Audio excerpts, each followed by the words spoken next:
নমস্কার বন্ধুরা, অপর্ণা রান্নাঘরের আরও একটি পর্বে আপনাদের সবাইকে স্বাগত। কেমন আছেন বন্ধুরা? আশা করি ভালো আছেন। আর চলে এসেছি চিংড়ি মাছের ভর্তা বা চিংড়ি মাছ বাটার রেসিপি নিয়ে। ঝটপট বাড়িতে আমি কিভাবে এই চিংড়ি মাছের ভর্তা বা চিংড়ি মাছ বাটা বানালাম সেই রেসিপিটাই আজ আপনাদের সঙ্গে শেয়ার করছি। চলুন দেখে নিই। তার জন্য আমি নিয়ে নিয়েছি 200 গ্রাম চিংড়ি মাছ। ভালো করে খোসা ছাড়িয়ে ধুয়ে একটা বাটির মধ্যে নিয়ে নিয়েছি। এর মধ্যে পরিমাণ মতো নুন আর হলুদ গুঁড়ো দিয়ে ভালো করে মাখিয়ে নিচ্ছি চিংড়ি মাছটাকে। অপরদিকে গ্যাস ওভেনে আমি একটা কড়াই বসিয়ে দিয়েছি। কড়াইতে আমি 2 টেবিল স্পুন সর্ষের তেল গরম করে নিচ্ছি। এইবার মাছগুলো আমি কড়াইয়ের মধ্যে দিয়ে দেব, লাল করে ভেজে তুলে নেব। বন্ধুরা, যারা প্রথম থেকে আমার সঙ্গে আছেন তাদেরকে অনেক ধন্যবাদ। আর যেসব বন্ধুরা প্রথম আমার চ্যানেলে ভিজিট করছেন তাদেরকে আমার চ্যানেলে স্বাগত জানাই। মাছগুলোকে লাল করে ভাজা হয়ে গিয়েছে, আমি তুলে একটা প্লেটের মধ্যে রেখে দিলাম। খুন্তি দিয়ে কড়াইটাকে একটুখানি পরিষ্কার করে নিচ্ছি। অবশিষ্ট যে তেলটা রয়েছে তার মধ্যে এবার দিয়ে দেব আমি 8-10টা রসুনের কোয়া। এইবার দিয়ে দেব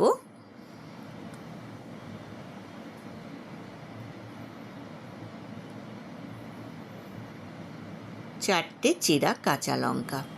রসুন কোয়া আর কাঁচা লঙ্কাটাকে ভেজে নেওয়ার পর দিয়ে দিচ্ছি 2টো শুকনো লঙ্কা। এটাকেও ভেজে নিলাম। এইবার দিয়ে দেব 1 টেবিল স্পুন করে গোটা কালো সর্ষে আর পোস্ত। খুব ভালো করে ভেজে নিচ্ছি। এটাকে ঠান্ডা করে নেওয়ার পর মিক্সার গ্রাইন্ডারে দিয়ে দিলাম। আর চিংড়ি মাছ ভাজাটাকেও মিক্সার গ্রাইন্ডারে দিয়ে দিলাম স্বাদ মতো নুন। এইবার এর একটা পেস্ট বানিয়ে নেব।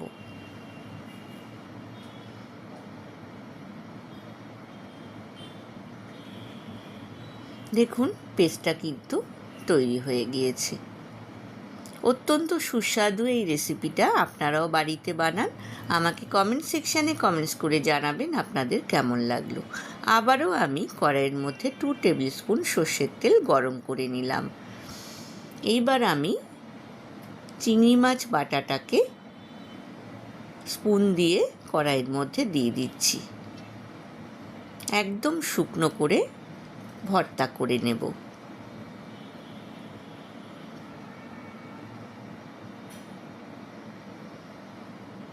গরম ভাতের সাথে কিন্তু দারুণ লাগবে এই চিংড়ি মাছের ভর্তা বা চিংড়ি মাছ বাটা।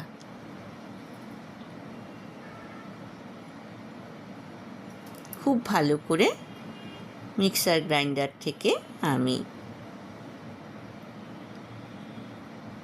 চিংড়ি মাছ বাটাটাকে কড়াইয়ের মধ্যে দিয়ে দিলাম। খুব ভালো করে শুকনো করে নিলাম।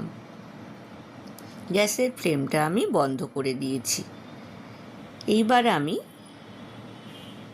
ওপর থেকে ভর্তার মধ্যে দিয়ে দেব 1 টেবিল স্পুন সর্ষের তেল।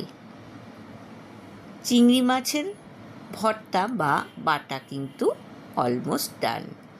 আমি সার্ভিং বলে সার্ভ করে দিয়েছি বন্ধুরা। আশা করি আজকের রেসিপিটা আপনাদের ভালো লেগেছে।